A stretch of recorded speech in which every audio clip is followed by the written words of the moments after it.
ẹ̀yin tèmi mátà kan wà tó gbóná jẹnjẹnjẹn tó gbóná rinrinrin àwa tá a wà ní north àwa Yorùbá north a gbọ́dọ̀ ronú báyìí òun mo fẹ́ address bẹ́ẹ̀ mo kọ́kọ́ fẹ́ sọ̀rọ̀ apps mi ná okay ẹ jẹ́ n sáré sí sharp ẹ máa rí apps kan nísàlẹ̀ ní apá bíbà yìí bá a ṣe mix fún erectile dysfunction yẹn èyí tó wà darkish yìí bá a ṣe mix fún ara ríro nìyẹn osteoporosis arthritis rheumatism yes especially ẹ̀yin tẹ́ máa ń sábà lo painkiller fún tó jẹ́ pé tẹ́ bá ti lo painkiller ara yín ò tí ì ṣe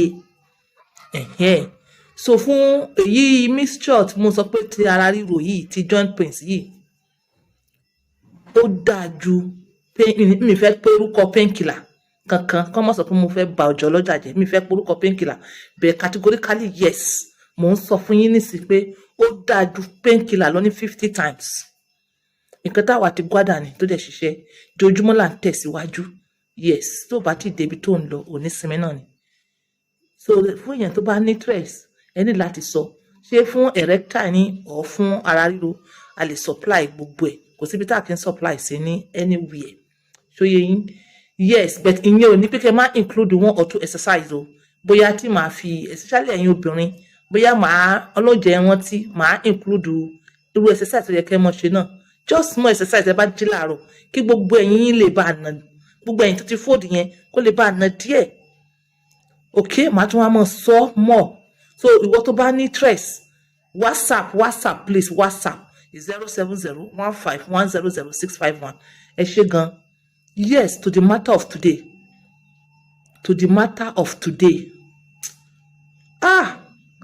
ká tó rí kò séyàn tó ní pass ìyẹn wà but èmi ò mọ̀ pé nílẹ̀ wa yìí a lè rí èèyàn tó ní sensible head tí orí rẹ̀ pé tó máa tako nǹkan tí Àgbàlá Jésù ń ṣe ẹ̀yin tèmi Àgbàlá Jésù sí Christian èmi mùsùlùmí ni mí and watch from the north and we are appreciating it èèyàn wá wò sùn wọ́n dẹ̀ fẹ́ bàjẹ́ ẹ dẹ̀ wò sùn ẹ dẹ̀ fẹ́ kí kíní kó sọ arákùnrin yìí ẹ dẹ̀ wá lọ cook up irọ́ ni mo ti sọ síwájú kò síyàn tó ní pass káàtì ẹ̀ sọ pé lóòótọ́ ni madam blogger elépè adẹ̀sọ́ọ̀sẹ̀ bẹ̀rẹ̀ sí ní ṣépè ẹ̀yin náà wò kíyàn mọ́ tún nǹkan ṣe kẹ̀dẹ̀ fẹ́ bàjẹ́ kí wọ́n gbé epo kalẹ̀ lẹ̀ tó yẹ pé epo ọyọ̀ kan tí ẹ̀yẹn fẹ́ fi dáná nìyẹn kẹ̀dẹ̀ mú òkúta kẹ̀dẹ̀ sọ sínú ẹ̀ ó dẹ̀ scatter like seriously I'm not here to abuse anybody but mo fẹ́ kí fídíò yìí kó kan arábìnrin yẹn lára tẹ́ máa rí picture ẹ̀ lókè yìí ó ní obìnrin kan wá bá ẹ ó sọ pé òun lóyún fún Àgbàlá Jésù Àgbàlá Gabriel ṣé mo gbà angel Gabriel Àgbàlá Gabriel yìí náà ṣàmọ arákùnrin tí mò ń sọ yẹn you are supposed to investigate ó ní ó kọ́kọ́ lọ bá Gistlover ò lè ever gbèrú story yìí Gistlover ò lè gbèrú story yìí especially now Gistlover kò lè gbèrú story yìí like seriously wà arábìnrin yìí tó bá ń gbọ́ fídíò mi o inshallah ẹ̀yin náà wo nǹkan tẹ́ ṣe láàrin yẹn ká sọ wípé èèyàn tí Àgbàlá Jésù ń ràn lọ́wọ́ tó ń ràn lọ́wọ́ nísìn family yín ni ṣé ẹ máa gbèrú story yẹn jáde báyìí something is fishing it is either you were paid to do that yes èmi ò ní pé tí ọ̀rọ̀ bẹ́ẹ̀ yẹn bá wà ńlẹ̀ pé kí ẹ má discuss ẹ kẹ́ má yanjú ẹ̀ bẹ́ẹ̀ ó yẹ kó jẹ́ in secret tó bá jẹ́ bẹ́ẹ̀ ni tèmi dẹ̀ nígbàgbọ́ pé kò jẹ́ bẹ́ẹ̀ kò síyàn tó ní past ó lè ṣẹlẹ̀ they are not saints be a pastor be a helper is never a saint many things can happen ẹ wá rí ọ̀rákùnrin yẹn tó wà plain ẹ̀yin gbọ́ tí Amzat Oríyọmí tó sọ pé advice Àgbàlá Gabriel pé irú orin bẹ́ẹ̀ yẹn ìyẹn máa ń ṣe ní bòńkẹ́lẹ́ ni ó ti fi show pé Amzat Oríyọmí àwọn rí assistant but assistant wọn ò fi hàn anybody but arákùnrin Agbala Gabriel ó ṣe plain let everybody know what is happening. Olóòótọ́ wo lẹ tún fẹ́ jù bẹ́ẹ̀ yẹn lọ? Ṣé kí àwọn bàbá actresses wọ̀nyí ṣé kí wọ́n wá kú ni? Ṣé kí wọ́n kú ni tí màá yẹn bá sọ wípé ẹ ti àtàkùn agbára ti fẹ́ pin? Ṣé kí àwọn tí bàbá yẹn ràn lọ́wọ́ ṣé kí wọ́n kú ni? Ṣé kí wọ́n kú sí gífà ni? Wọ́n ti gbéṣẹ́ wá fún ẹ wá fi ọpọlọ ṣe madam ẹ fi ọpọlọ ṣe. Mo rí pé pèlè ẹṣẹ ẹ nídìí èpè.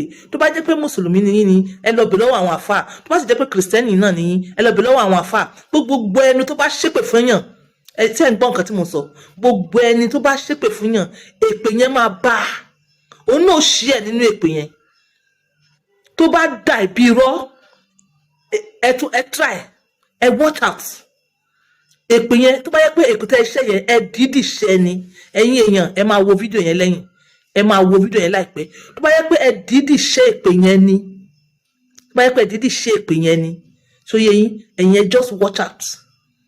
Tó bá yẹ pé sincerely ẹ̀yin ṣe ìkà ni ẹ̀yin ẹ just watch out. Tó bá yẹ pé ẹ̀yin lóòótọ́ ó ṣe ìkà yẹn èpè yẹn máa jà yẹn náà ó dẹ̀ máa jà ilé pè. Àwọn ló wà ní surroundings ó máa jà wọ́n. Kódà ẹ̀yin tẹ́ ẹ fetí pọ̀ I'm sorry for you. Mo ti sorry. Wọ́n gbéṣẹ́ wá fún yín ẹ̀yin wá ṣiṣẹ́ bí kẹ́ni mọ́ ní. It's painful. Ẹ wá láwọn èèyàn ṣe pé it's very very painful. Mo fẹ́ kẹ́ ẹ lọ ru ọ̀rọ̀ yẹn again. Arábìnrin tó ṣí ẹ story yẹn tó ní ọmọ kan lóyún fún Agbala Gabriel ẹ lọ ru ọ̀rọ̀ yẹn is very painful. Wallahi tẹ́lá ó dàbí kí n máa sunkún lé ọ̀rọ̀ yín. Ó dàbí kí n máa sunkún lé ọ̀rọ̀ yín. Ẹ̀yin blogger tó bá gbéṣẹ́ wá fún yín ẹ má ru nǹkan tẹ́ máa rí lórí ẹ pátápátá ẹ máa reviews bẹ́ẹ̀ máa ronú àwọn èèyàn tẹ́ máa báyé wọn jẹ́. Èmi mọ̀ pé máa yẹ ká stop no matter gbogbo ẹ lọ kó threat yín wá dáadáa. Ẹ fọ́ stop máa yẹn ẹ lè stop máa yẹn no matter your bad words ẹ lè stop ẹ. Agbala Agbala Gabriel is a Christian èmi mùsùlùmí ni mo wá speak on behalf of some Muslims tí orí wọn pé máa yín ẹ̀pù kìrìsìtẹ́nì ó ẹ̀pù mùsùlùmí kí ló dé fẹ́ báyé rẹ̀ jẹ́. In fact àwọn kan sọ wípé bóyá Oríyọmí ló lọ gbérò obìnrin yìí jáde. Wọ́n ní bóyá Oríyọmí Hamzat Oríyọmí ló lọ gbé jáde òun ló fi dàbí ẹni pé jí ká máa ṣe sùúrù. Tán bá ti gbé wá fún wa ní gbígbóná jí ká máa ṣe sùúrù. Tó bá yẹ pé Hamzat Oríyọmí wọn ò ti fi style complain ni wọn ò ní líkìrú story yìí mọ́ wọn. So ẹ wà careful ẹ jẹ́ ká máa ṣe pẹ̀lẹ́pẹ̀lẹ́. Everybody ló ní time. You got your own time differently. Àsìkò láyé kò síbi tó lè yí sí ó lè yí kẹ́ lọ́la ó lè yí kẹ́ lómi lọ́túnla. Lọ́wọ́lọ́wọ́ tá à ń wí yìí Agbala Gabriel ni. Èyí tó ti dá kò ní bàjẹ́. Gbogbo ẹ̀yin sọ̀rọ̀sọ̀rọ̀ tó yẹ pé ẹ̀yin lẹ ti wà ń bẹ̀ ló lánàá kò ní bàjẹ́. Àsìkò tiẹ̀ ló dé yìí. So gbogbo oyún ò lè báwo lẹ ṣe meet ò lè padà lọ bá tó bá yẹ pé lóòótọ́ ló lóyún lóòótọ́ ò lè padà lọ bá pé o mọ̀ lóyún o kẹ́ ẹ ṣe ní bòńkẹ́lẹ́ bẹ́ ṣe bára yín sùn if it's true which I know is a lie. Ẹ wá gbé wá sí social media ẹ fẹ́ pa ìràwọ̀ máa yẹn ẹ fẹ́ kó bá àwọn tó need help. Ìwọ arábìnrin yìí tó ń ṣépè ìwọ ló gbé jáde torí pé ẹ tún fẹ́ trend ẹ fẹ́ trend àbẹ tún fẹ́ trend sí i. Ẹ̀yin náà ẹ ru ọ̀rọ̀ náà ìdí tẹ́ fi jẹ́ Yorùbá nìyẹn. Ẹ̀yin ìdílé Yorùbá nínú Yorùbá mo believe pé Nàìjíríà ilẹ̀ wa àwa tá a wà nílẹ̀ Haúsá gá gbọ́dọ̀ ronú bẹ́ẹ̀ yẹn. Ìyẹn tó ń ṣe help lọ́wọ́lọ́wọ́ káde máa condemn ẹ̀ ṣé ẹ fẹ́ pa help ẹ̀ yẹn ni. Ọ̀rọ̀ yìí ti pọ̀ jù ẹ bá mi gbọ́ nǹkan táwọn ìyá sọ lẹ́yìn ẹ bá mi gbọ́ tẹ bá wà ńbẹ̀ tẹ bá gbọ́ ẹ ronú ẹ má wo ọ̀rọ̀ mi ibi èbú. Yes èmi ò ebú èèyàn èmi sì fẹ́ ṣépè. So yẹyin èyí tẹ́ ṣe yìí madam program yìí ó kù díẹ̀ káàtó I'm sorry to say ó kù díẹ̀ káàtó kò dáa. Àwọn tó wọ́n mọ sọ pé Ọlọ́run hà lákẹ́yàn irú ìwà tí wọ́n wù lélẹ̀. ọlọ́mọ àlákẹ́ nìyẹn ọlọ́mọ àlákẹ́ nìyẹn irú ìwà yìí ni wọ́n wù ìwà kẹ́dìmọ́ lélẹ̀. That is the definition of what you did. This is on point by 2 using my words for others. Bye for now. Pastor Gabriel sọ̀rọ̀ ẹ lórúkọ rẹ̀ káyé pé ẹ lórúkọ rẹ̀ orúkọ tó ò sọ ẹ lọ́jọ́ súná sọ̀rọ̀ ẹ lórúkọ rẹ̀. Tó bá jẹ́ pé lóòótọ́ lẹ fún ọmọbìnrin yẹn ní oyún ẹ̀ṣẹ̀ ò sí ńbẹ̀ ẹ jẹ́wọ́ torí pé nǹkan tó máa ń ba iṣẹ́ owó ẹ̀dá jẹ́ láyé òun ni obìnrin. Lẹ́ẹ̀kan sí tó bá yẹ pé lóòótọ́ lẹ fún ọmọbìnrin yẹn lóyún ẹ jẹ́wọ́ ẹ̀ṣẹ̀ ò sí ńbẹ̀ kò bà ìpè yín jẹ́. Tẹ́ ẹ bá fẹ́ fi ọwọ́ ara yín bà ìpè yín jẹ́ olórí burúkú èèyàn ló máa ní ọmọbìnrin yẹn fẹ́ bà ìpè yín jẹ́. Nǹkan táwa nídìí ni yes or no. Tẹ́ ẹ bá fẹ́ kí ìpè yín bàjẹ́ òótọ́ ni kẹ́ sọ Pastor Gabriel lórí ọ̀rọ̀ arábìnrin tó gbé wá pé ẹ fún lóyún. Ó dẹ̀ jẹ́ kó yé mi pé òun ti lọ bá Gistlover èmi ní ẹnì kejì tí òun wá bá àmì Ọlọ́run ló ń jẹ́ bẹ́ẹ̀ torí pé àkèrènu blogger gbogbo conversation èmi àti ọmọ yẹn ló wà lọ́wọ́ mi ìmí tí ò tún sí lọ́wọ́ Gistlover àmọ́ mi ò gbé jáde ọpọlọ mi ni mo throw síta. Ọmọ yẹn ní mọ́mì ẹjọ́ ẹ bá mi gbé conversation wa síta káwọn ayé lè mọ nǹkan tó ń ṣẹlẹ̀ àmọ́ mi ò gbé jáde. Mo ní kó farabalẹ̀ mo wá throw question tèmi mo ní Pastor Gabriel ṣé lóòótọ́ ni àbírọ́ ni ìbéèrè ni kí ló wá fa èpè.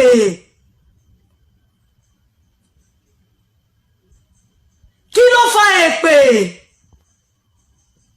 Wọ́n bi Mósè náà pé ṣó pààyàn Mósè ní mistake ni ṣó wá díṣẹ́ Mósè dúró ni àbó lórí burúkú ni gbogbo yín ni ẹ ń ṣí èrè ni. Ọmọ ké wá bá mi pé ẹ gbòun o ẹ má jẹ́ kí ìyà yín jòun gbé o àṣàbíamọ ṣé kí n fílẹ̀ kí ìyà jẹ ni. Wọn ò lè wá bá yín torí bẹ́ẹ̀ ní làákàì ọmọ sunkún wá bá mi ni. Mo wá béèrè pé ṣé bẹ́ẹ̀ ni àbí bẹ́ẹ̀ kọ́ kí nìyẹn mean kí nìyẹn túmọ̀ sí. Ṣé mo ní Pastor Gabriel pààyàn ni.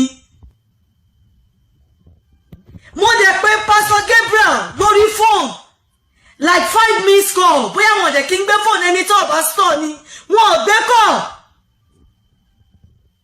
Kí lẹ fẹ́ kí n ṣe sí. Gbogbo ẹ̀yin tẹ́ bá ń takò ọmọ yẹn pátá Ọlọ́run ló máa takò ọmọ yín. Pastor Gabriel gbólóhùn kan ni máa sọ fún yín gbogbo nǹkan tí èèyàn bá ń ṣe láyé yìí kó bẹ̀rù Ọlọ́run. Mi ò ní sọ jù bẹ́ẹ̀ lọ fún yín. Gbogbo ẹ̀yin tẹ́ wá kọ́mẹ̀ntì orí burúkú sórí fídíò mi lánàá àti ẹ̀yin tẹ́ bá tún wá kọ́mẹ̀ntì orí burúkú sórí fídíò mi lénìí àgbákò tó dé bá ọmọ yìí lórí ọ̀rọ̀ yìí á dé bá gbogbo ọmọ tó ta